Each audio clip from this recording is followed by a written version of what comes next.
آدمی که در گناه تر است، مقصد بسیار گناه کرده ایستاده است، آن باز میتواند که ثوابم گیرد. خب مقصد من گناه گرفتن در دوام همین ثواب گرفتن میتواند. خب درباره ثواب کمتر سخن میکردید، معنایش رو میفهموندید. خب روشن‌تر. الله مهربان از شما راضی باشد.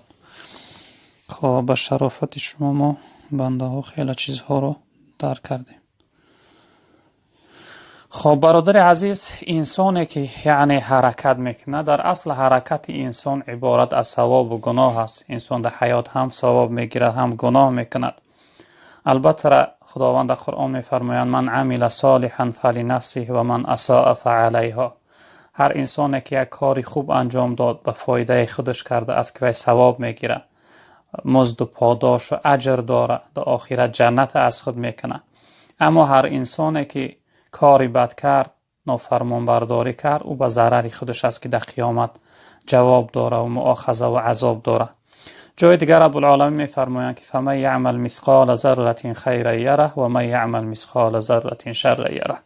هر انسانی که به اندازه یک ذره اگر کاری خوب کرد، در آخرت از وی ثواب میگیره، و هر انسانی که به اندازه یک ذره گناه کرد، در قیامت در برابر وی جزا و عذاب میگیره. و این خاطر یعنی ثواب و گناه هر کدومش در جای خودش نوشته میشوند. البته در برابر ثواب انسان فایده میکنه، برکت مییابه، آخرتش آباد میکنه. در برابر گناه انسان ضرر میکنه، هم دنیا هم آخرتش بی برکت میگردونه.